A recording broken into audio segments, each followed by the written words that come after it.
강의 말씀 제목은 네 말이 옳도다 이렇게 되겠습니다. 예수님께서 질문에 대해서 답변하신 내용인데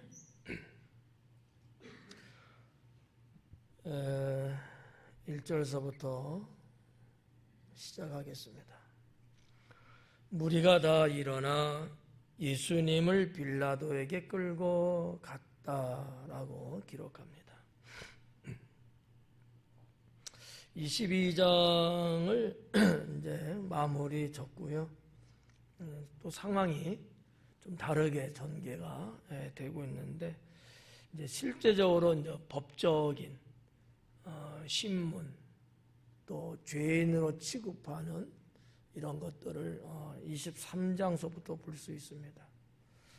22장까지는 법적 효력이 없이 상황적인 것으로만 예수님을 취조하려고 이제 했었는데 그거 갖고는 될 일이 아니다 싶었던 것 같아요. 그래서 빌라도에게 끌고 갔는데 빌라도에게 끌고 갔다는 얘기는 법적으로 해결하겠다 이런 의도가 이제 상당히 이제 있었던 거죠. 대제사장과 뭐 그 외에 무리들이 이제 예수님을 빌라도에게 끌고 갔다. 여기 1절에 무리가라고 하는 단어가 번역됐는데 이 플레도스라는 단어예요. 이 플레도스라는 단어는 단순하게 그냥 무리 이렇게 말하기는 조금 모호한 부분은 있어요. 뭐 그렇게 말해도 틀린 거는 아닌데 오늘 여기 성경에 보면 무리라고 하는 단어 한국말로 번역은 똑같이 됐는데 원어는 다르게 기록된 내용들이 있어요. 1절의 무리와 4절에 나오는 무리가 서로가 다르다라는 거죠. 근데 어떻게 보면 이제 뭐 말장난 같이 들리는지도 모르지만 똑같은 사람인 것 같은데도 불구하고 누가는 다른 단어를 선택했다라고 하는 거죠. 거기에 나름대로 의미가 있지 않을까 이렇게 볼 수 있는 거죠.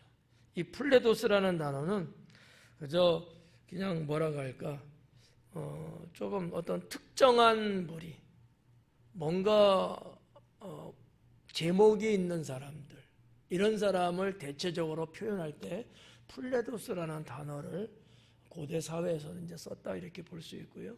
4절에 나오는 또 무리가 있잖아요. 빌라도가 대제사장들과 무리에게 이르되 여기서 나오는 이 무리라는 것은 오클로스라는 단어인데 이제 보통 이제 그 그리스어 헬라어에서 그 오클로스는 일반적인 사람들의 무리예요. 특정한 어떤 사람들이 아니고 그냥 보편적인 사람들 그런 사람들이 여럿 있을 때 이 오클로스라는 단어를 많이 쓰고 영어권에서도 이제 이 그리스어를 하나의 어원으로 삼아서 일반 백성들한테 이렇게 사용할 때 그런 단어로 이렇게 변화돼 이렇게 왔거든요. 그래서 이제 뭐 이 오클로스는 헬라 시대 때부터 그냥 흔하게 보편적으로 누구에게나 다 해당될 수 있는 그런 이제 의미로서 사용을 했는데 누가는 이 두 가지를 따로따로 썼다라는 거죠. 왜 그랬을까? 좀 더 이따가 한번 보도록 할게요.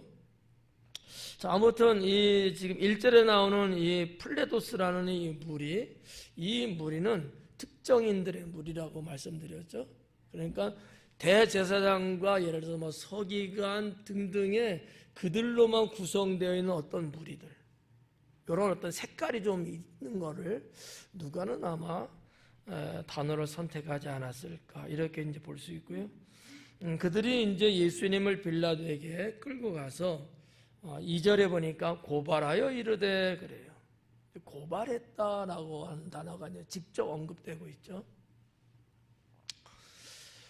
뭐 옛날 언어는 제가 이제 가끔씩 말씀드리는데 하나의 단어 속에 여러 가지 다른 그 뜻들을 다 여러 개를 갖고 있어요. 현대 사회는 이것이 세분화가 돼서 요 단어는 꼭 요럴 때 쓴다. 여기 좀 세분화 많이 돼 있거든요. 근데 옛날에는 단어가 많지 않다 보니까 상황에 따라서 어떠한 조건에 맞으면 단어를 같이 이렇게 쓰는 경우들이 좀 있었어요. 왜 이 설명을 하냐면 여기 고발했다는 단어로 번역됐잖아요. 그러니까 우리 오늘날의 고발과 고소라는 게 이렇게 두 가지가 있거든요. 법적 용어로. 여러분 이거 구별해요? 못하셔요? 안 해도 좋아. 그런데 이게 이제 일종의 이제 법적으로 보면은 전혀 다르단 말이죠. 고발은 내가 당사자가 아니야. 내가 피해자가 아닌 거죠. 제3자가 법에다가 말하는 게 고발이에요. 고소는 내가 직접 당사자 피해자인 거야. 그래서 내가 법에다가 말하는 거예요. 그러면 지금 우리가 이렇게 볼 때 여기 지금 대제사장과 등등 이런 사람들이 고발했다 그러잖아요. 그러니까 지금으로 보면 제3자의 관점에서 지금 말했다 이렇게 볼 수 있는데 원어에는 고발보다는 고소라고 돼 있거든요. 고소. 그러면 누가가 보는 관점에서 대제사장과 등등 이런 사람들은 지금 예수님 때문에 내가 지금 피해보고 있다. 이런 어떠한 그 이미지? 그런 의미가 좀 강하게 풍기는 것 아니냐 이렇게 볼 수 있다는 거지. 우리가 쭉 지금 보아오면서 실제로 대제사장이라는 자들은 성전에서 거둬들일 수 있는 장사를 허용하면서 수익금도 상당히 많았고 돈으로 말하면 이제 그런 것들도 있을 거고 또 자기들의 어떤 위치나 뭐 여러 가지 역할을 볼 때는 불안한 거예요. 나사렛 예수라는 자가 국민에게 대대적으로 지지를 받으면서 자기들의 그 위치가 너무 위태롭고 혼란스럽고 야 이거 이러다가 이거 우리 잘못되는 거 아니야? 심하게는 우리가 지금까지 쭉 해왔던 어떠한 그 악한 것들 죄상 이런 것들이 다 드러나서 우리가 오히려 범법자로 취급받는 것 아니야? 이런 어떠한 자기들이 피해자로 느끼고 있는 어떤 의미들. 누가가 만약에 제가 생각하는 것처럼 생각하고 기록했다면 그들이 스스로 자기들이 피해자라고 생각하고 있는 것을 지적한 것은 아니었을까? 이렇게 저는 이제 보는데 뭐 여러분에겐 도움이 될는지 모르겠습니다. 사실 이게 별건 아닌 것 같으면서도 상당히 사실은 성경을 해석해 나가는 데 있어서는 상당히 중요는 해요. 상황을 알 수 있는 내용이거든. 대제사장과 서기관, 바리새인 등등의 기득권자들이 어떠한 생각을 갖고 예수님을 상대하고 예수님을 죽이려고 했던 것이냐, 제3자의 관점에서 봤느냐, 당사자의 관점에서 봤느냐. 제3자의 관점에서 봤다면 그들은 정말로 나라를 생각했을 거다 이렇게 볼 수 있고요. 당사자로 본다면 자기의 기득권, 이익을 생각해서 예수님을 죽이려고 했던 것이다 이렇게 판결할 수 있겠죠. 전혀 다른 거거든. 자기의 이득을 생각해서 한 사람을 죽인다와 정말 나라를 생각해서 이 사람을 척결해야 되겠다는 생각을 한 것과는 전혀 다른 문제거든요. 이런 부분들을 성경을 기록하게 한 하나님의 의도나 그 단어를 사용한 저자의 그런 것들을 우리가 조금 보면서 성경 전체적인 것을 흐름을 좀 읽을 수 있지 않을까 이렇게 생각이 돼서 말씀은 드렸는데 넘어가죠. 그래서 이제 하여튼 뭐 고발하여 이르되 그래요. 네, 원어적으로 제가 말하면 고소하여 이르되 직접 고소한 거예요. 우리가 이 사람을 보매 우리 백성을 미워하고 가이사에게 세금 바치는 것을 금하고 자칭한 그리스도라 하더이다. 세 가지가 나오거든요. 사실 어떻게 보면 이 제사장과 서기관 등등의 이런 사람들이 예수님이 이렇게 하더라, 이것이 자기들하고는 직접적 관계가 없어요. 가이사한테 세금 바치는 거 안 바치는 게 자기들하고 무슨 상관이 있겠어요? 그렇지 않아요? 이해가 좀 안 되나요? 이게 무슨 얘기냐면 이들은 지금 유대의 종교적인 것으로 빌라도에게 온 게 아닌 거예요. 그거 갖고는 이 나사렛 예수를 죽일 수가 없단 말이지.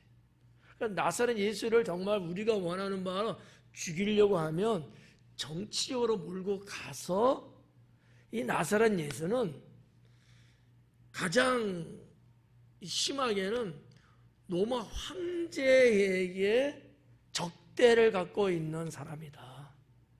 여기까지 끌고 올라가는 거예요. 여러분, 당시에 로마에게 바쳐야 될 세금을 안 바치는 얘기는 반역이었거든요. 반역. 근데다가 군중을 움직이고 그들 밀란을 이렇게 어지럽히게 한다? 이건 폭도예요. 이 세 가지 내용이 다 헤롯 왕에게 해당되든지 대제사장한테 해당되는 내용이라기보다는 로마하고 관련이 있다라는 죄명을 지금 만드는 거예요. 그리고 빌라도한테 고소를 하는 거죠. 그런 내용이에요. 그러니까 당시에 이 대제사장의 무리들은 예수님을 정치적으로 몰고 가고 있다. 그래야지만이 로마에 의해서 예수를 죽일 수 있다라는 거거든요. 유대의 종교적으로는 죽일 수가 없어요. 단 한 명도 로마의 허락이 없이는 못 죽여요. 죽이는 게 불법이에요. 죽이는 게 황제를 대적하는 거거든요. 그러니까 이거를 그들은 알아요. 알기 때문에 자기들 딴에는 종교법으로 죽이고 싶은 거죠. 근데 그게 현실적으로 안 되니까 정치적으로 죽이고, 그래서 정치와 종교를 같이 해서 예수님을 꼼짝 못하게 만들려고 하는 의도가 상당히 있었다. 이렇게 볼 수 있는 거죠. 봐봐요. 우리 백성을 미혹하고 유대 백성을 미혹했다는 얘기예요. 그러면 이거는 유대적인 문제일까요? 아니면 로마적인 문제일까요? 로마적인 문제예요. 왜냐하면 유대는 로마의 속국으로 있거든요.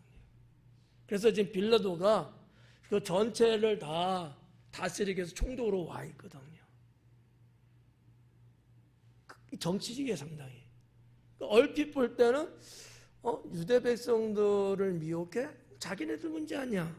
이렇게 볼 수 있는데 그게 아닌 거예요. 미혹이라는 단어 썼잖아요.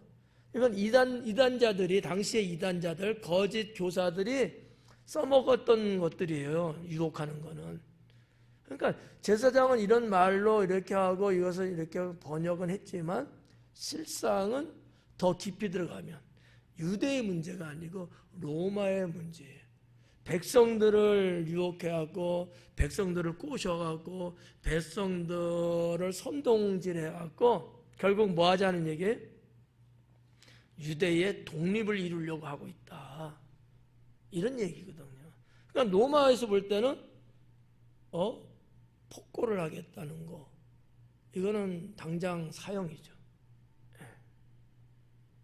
근데 그런 거예요. 우리 백성을 미혹하고 가이사에게 세금 바치는 것을 못 바치게 했다.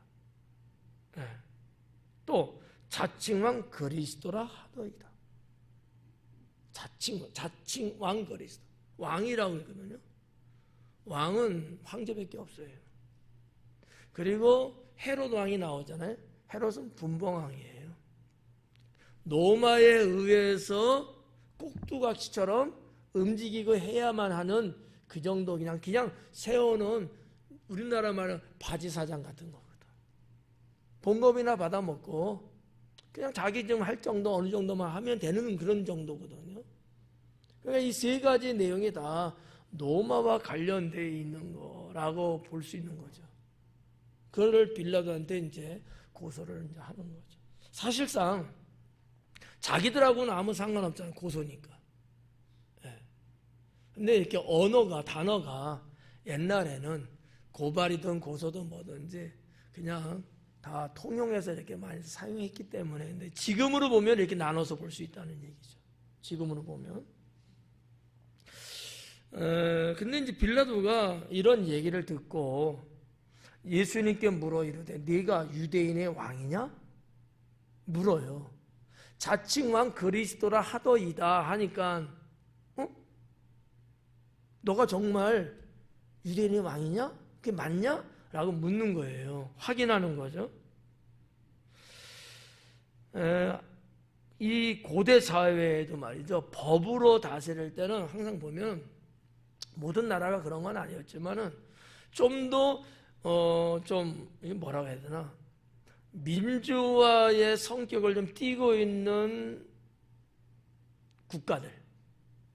지금으로 보면 민주라고 말하기는 어렵지만 그 당시에는, 그리스는 민주주의가 시작된 나라거든요.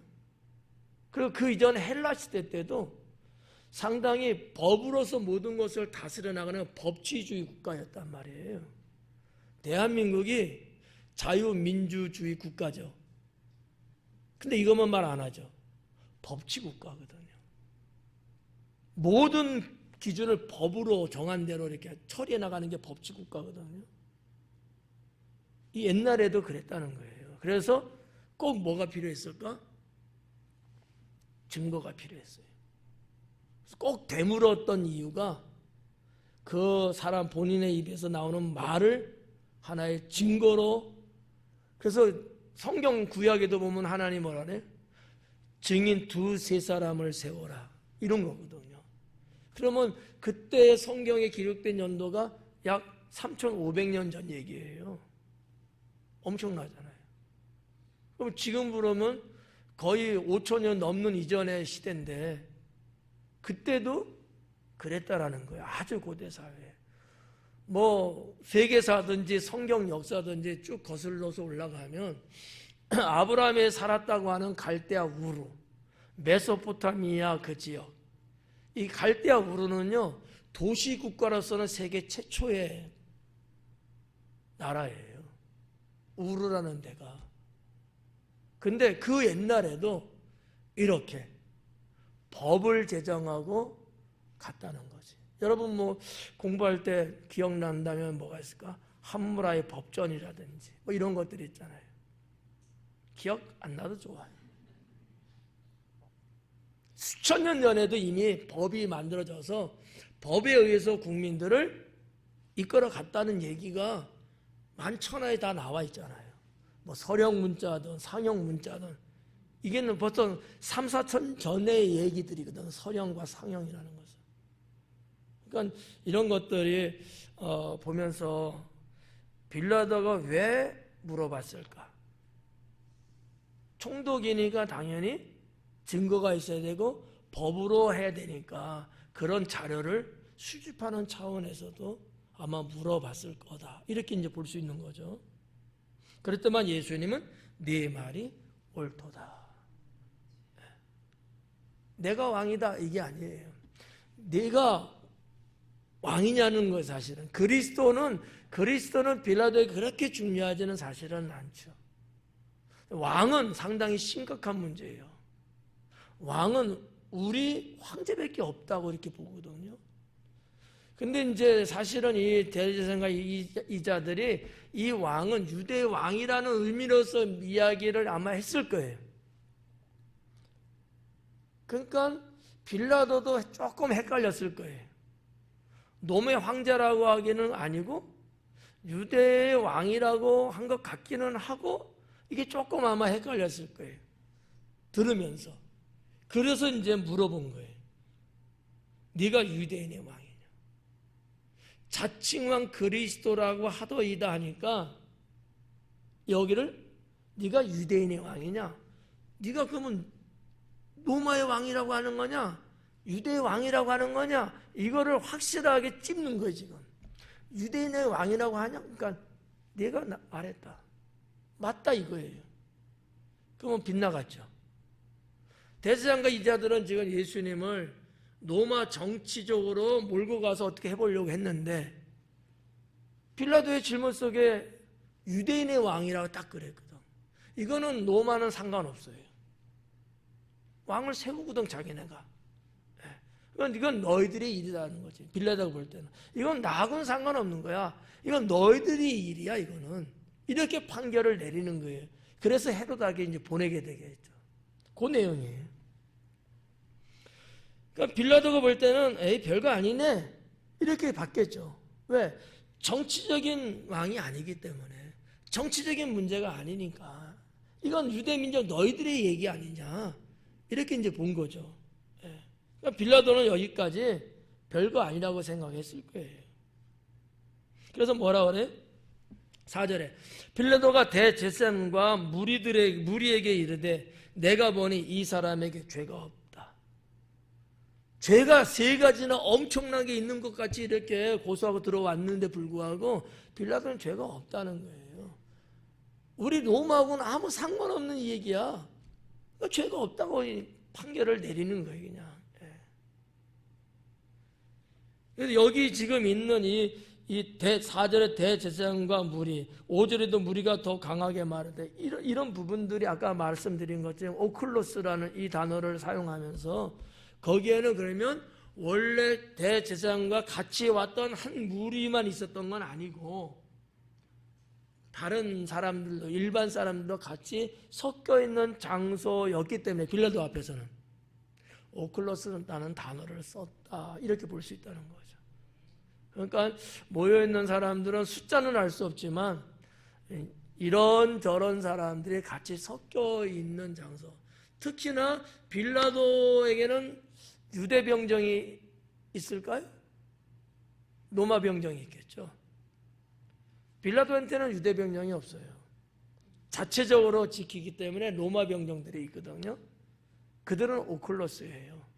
어떤 특정한 목적을 갖고 있는 무리들이 아니거든. 이거 구분 될까요? 여기 제가 지금 이렇게 설교하고 우리가 예배드리는 여러분들은 어떤 무리일까요? 특정한 성격을 갖고 있는 무리일까요? 아니면 일반적인 무리일까요? 그렇죠. 근데 저 바깥에 있는 사람이라면 일반적인 무리죠. 그런 거를 누가는 좀 구별해서 기록했는데 그걸 보면은 아하, 빌라도 법정에는 몰려온 자들도 있지만 아무 상관없는 사람들도 다수 있었겠구나 이렇게 이제 들여다볼 수 있는 거죠. 그래서 이제 5절에 보니까 무리가 더욱 강하게 말하대. 이 무리는 또 뭐예요? 이 무리는 특정한 무리들이에요. 원래 예수님을 어떻게 해보려고 떼거지로 몰려온 무리들을 말하는 거예요.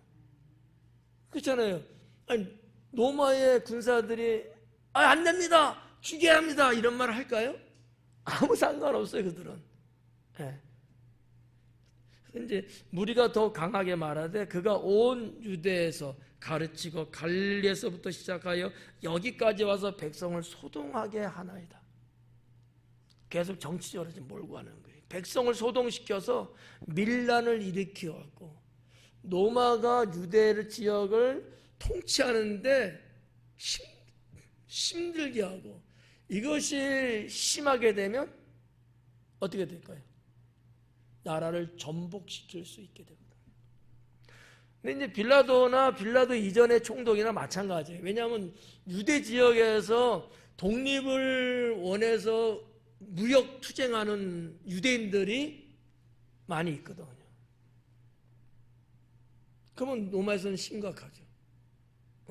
데모가 그냥 이렇게 자연스럽고 위험성이 없는 데모 같으면 괜찮은데 그들은 무기를 무장한 무리들이에요. 그래서 유대의 시오니즘들. 근데 백성들을 더 선동시켜 간다? 이거는 큰일 날 일이죠. 빌라도는요, 총독에서 내려올 수도 있어요. 그 책임을 지고. 그러니까 이렇게 되면 빌라도는 심각해지는 거예요. 이거를 지금 계속 이쪽으로 그래서 몰아가는 거야. 빌라도를 자극시키고 이런 식으로.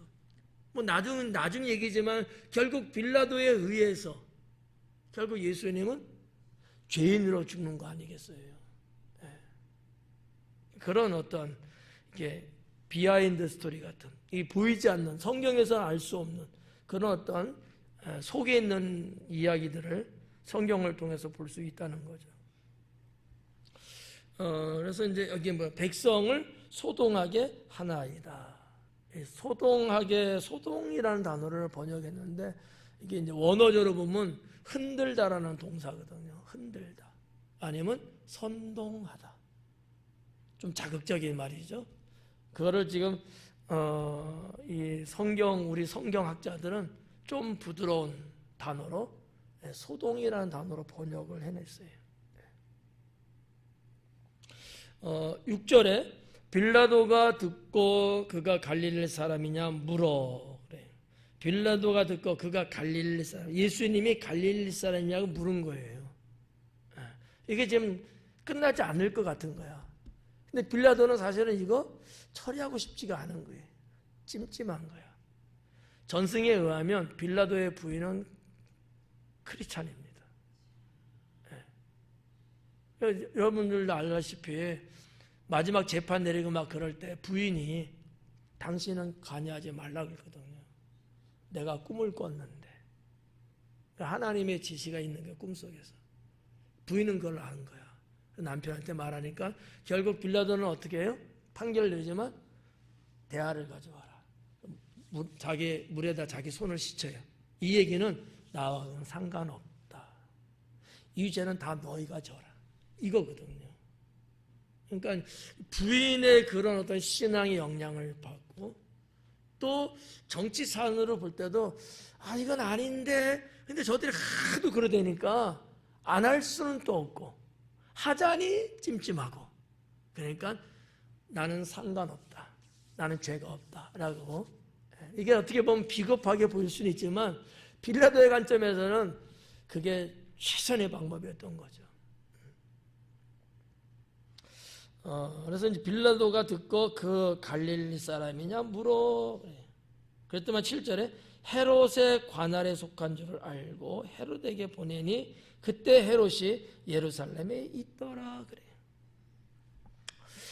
헤롯 얘기가 이제 또 여기 나오는데 헤롯의 그 족보 가족사 이렇게 보면 헤롯 이게 지금 헤롯 뭐라고 해야 되나? 이 사람은 원래 아버지가 헤롯 대왕이에요. 그 1세야, 1세. 헤롯 대왕. 근데 그 아버지가 또 있잖아요. 그러니까 이 헤롯 집안을 쭉 거슬러 올라가면 왕족은 아니에요. 그의 할아버지에 해당되는 분은 부유층의 사람이에요. 집안이 부자야. 근데 뭐라고 할까? 좀 너무 부자인데 그 또 할머니라고 해야 돼. 할머니죠. 할머니는 공주 출신이야. 공주. 어디 공주냐면 페트라 아시죠? 페트라 그게 왕국이었거든요. 옛날 고대 사회에. 그러니까 주전 한 3세기 그 정도만 해도 그게 공주예요. 그러니까 공주하고 결혼한 거, 부유하고 돈이 이제 많고 그러다니까. 그러고 나서 태어난 게 헤롯 대왕. 그 이제 헤롯 대왕이 되는 거죠. 헤롯 대왕이 뭐 한 BC 73년인가 언제 그 정도만 태어나서 BC 4년에 죽죠.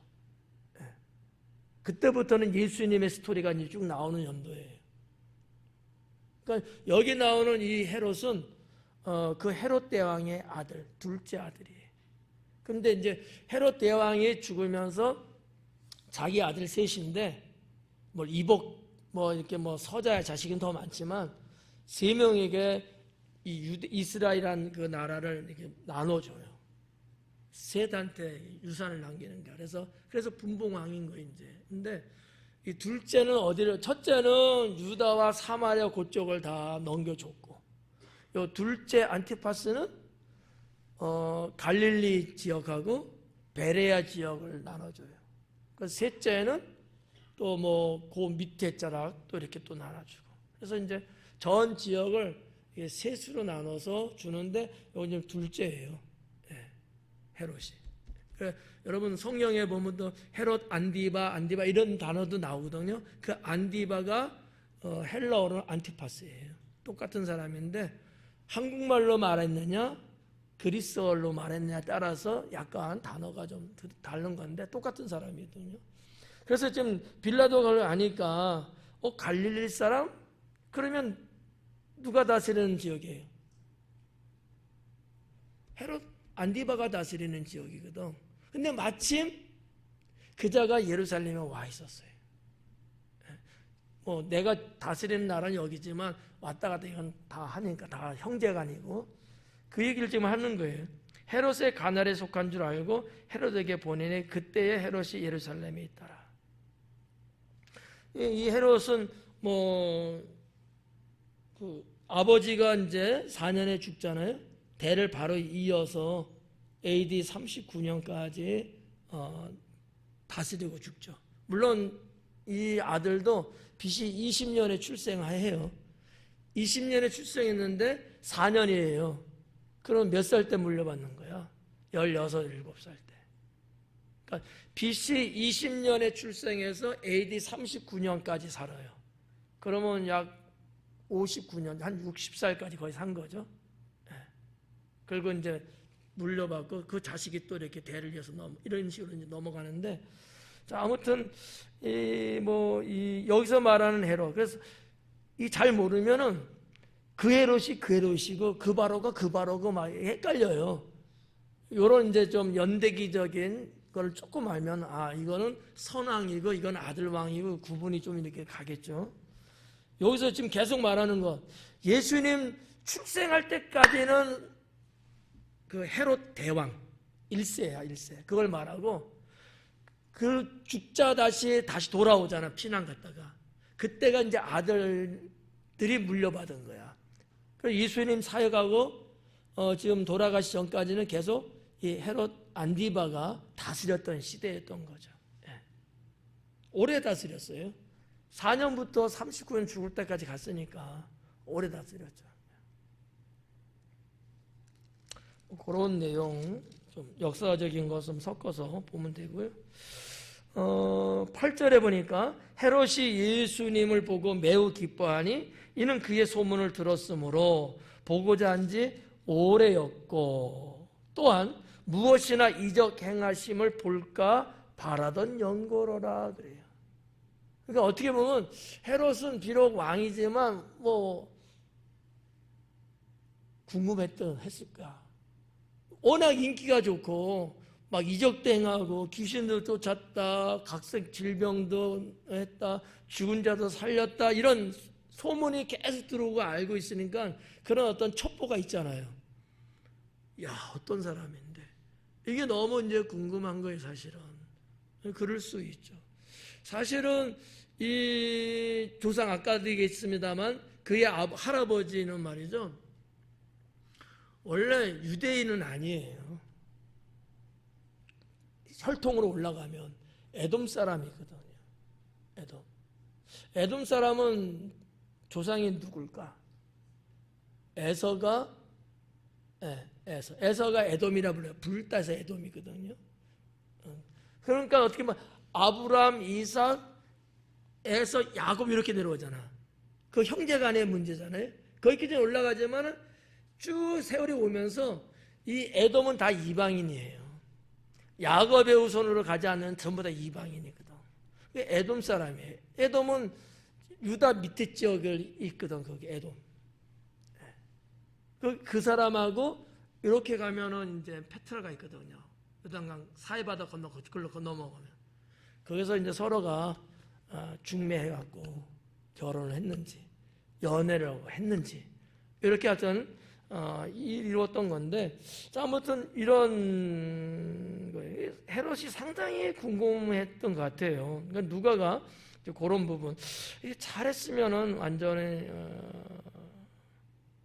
예수님은 이 헤롯 왕에게 있어서 완전 열성 팬 정도 될 수 있었을 텐데, 예수님이 헤롯 왕의 부르면은 전혀 대답을 안 해요.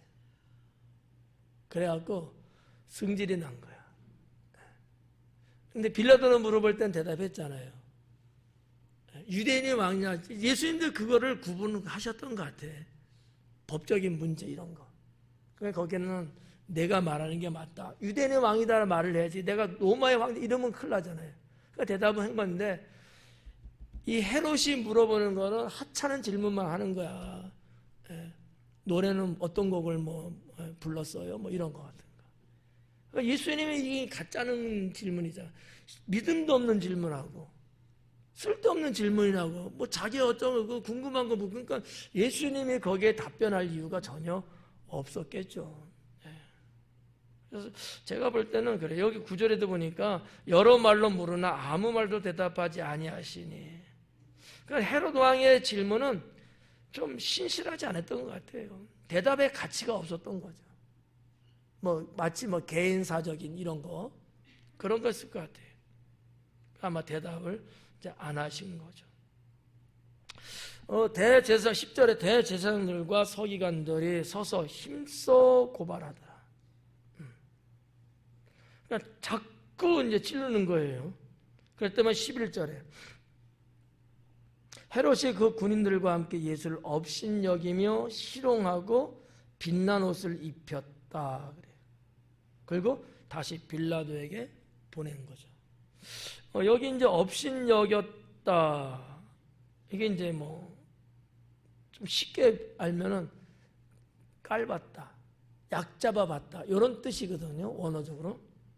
그리고 그 뒤에 희롱하다 이렇게 나왔는데, 이 희롱은 모욕적으로 예수님을 대했다라는 얘기예요. 모욕적으로 대한 거야. 사람을 동등하게 인격적으로 대한 게 아니고 예수님은 모욕하면서 된 거야. 그런 단어로 기록되어 있고요. 빛난 옷을 입혀라는 얘기는 원어적으로는 광채를 바라는 옷을 입혔다. 근데 이제 왕들은 그런 옷 입었죠. 또 아주 부자들도 당연히 입었고요. 근데 지금 예수님은 어떤 신분으로 지금 있는 거예요? 죄인의 신분인데 이런 옷을 입혔다는 얘기는요, 이거는 치욕스럽게 만드는 거예요. 희롱하고 있는 거거든요. 그래서 성화 같은 데 보면 붉은 옷을 입히고 자기 왕의 옷을 벗어 입히고 막 조롱하고 있잖아요. 그런 그 장면이 이런 성경에서 이렇게 착안해 갖고 만든 이제 영상들이죠. 그래서 이제 빛난 옷을 입혔다. 상당히 굴욕적인 행위를 갖게끔 한 거죠. 빌라도에게 다시 보냈다. 12절에 보니까 헤롯과 빌라도가 전에는 원수였다 그래요. 근데 당일에는 서로 친구가 되었다. 이런 거죠. 합종 영능이야 완전. 자, 그러면 우리가 이제 이 헤롯, 안티파스, 안디바 헤롯, 이 사람인데, 이 헤롯이 무조건 싸잡아서 우리 기독교인들이 볼 때는 아주 나쁜 왕, 악한 왕, 근데 성질이 악하긴 악해. 무자비하거든요. 이 사람의 헤롯가의 그 내막을 쭉 보면요, 끔찍해요. 심지어 다 죽여요. 자기 부인이고 자식이고 다 죽여요. 자기의 왕권을 유지하기 위해서. 못 믿어. 그러니까 어떻게 보면 의처증도 있고. 네. 자식이 어떻게 자기를 죽일까 봐 걱정돼서 자식도 죽여버리고. 주변에 일어나던 똑똑하네, 잘났네, 이 꼴을 못 봐. 하여튼 무자비하고 사람이 표독스럽고 이런 건 있어, 성격적으로. 근데 또 반면에 어떤 업적들은 또 여러 개 또 많이 있어요. 뭐 로마에 좀 더 잘 보이려고 나쁜 의미로 말하는 건 아니고 그래야지만이 자기가 다스리는 유다를 잘 이끌어갈 수 있으니까 뭔가 하나를 더 타낸다든지 막 이러는 것 때문에 상당히 노력한 부분도 있어요. 뭐 예를 들어 이런 것도 있죠. 예루살렘 성전이 처음에 누가 지었어요? 예루살렘 성전 솔로몬. 두 번째 성전 헤롯이에요. 그가 여기 헤롯이야. 제2의 예루살렘 성전을 건축한 자가 이 헤롯 왕이거든요. 네. 그러면 또 이런 것도 있고 성지순례 가보신 분들은 알지만 가이사라 우리 항구 가봤죠. 지중해 항구 바닷가. 생각 안 난다면 곤란하지. 갔다 온 지 얼마 안 됐는데 기억 안 나요? 어떻게 설명을 해야 기억을 나게 하실까? 그 테라비브 쪽에 그 가이사라 그 바닷가에서 유적이 있어갖고 거기서 사진들도 많이 찍더만. 예. 그 가이사라 항구를 이 헤롯이 만든 거예요. 가이사라 항구를. 또 여러분 가본데 그게 안 올라갔구나. 이번에 갔을 때 마사다라는 요새가 있어요. 그 사해바다 그 옆에 있는데 그게 이제 마지막 로마한테 항전하기 위해서 그래서 결사항전하다가 결국은 전부 다 자결하고 죽는 그 마사다 요새라는 유명한 데거든요.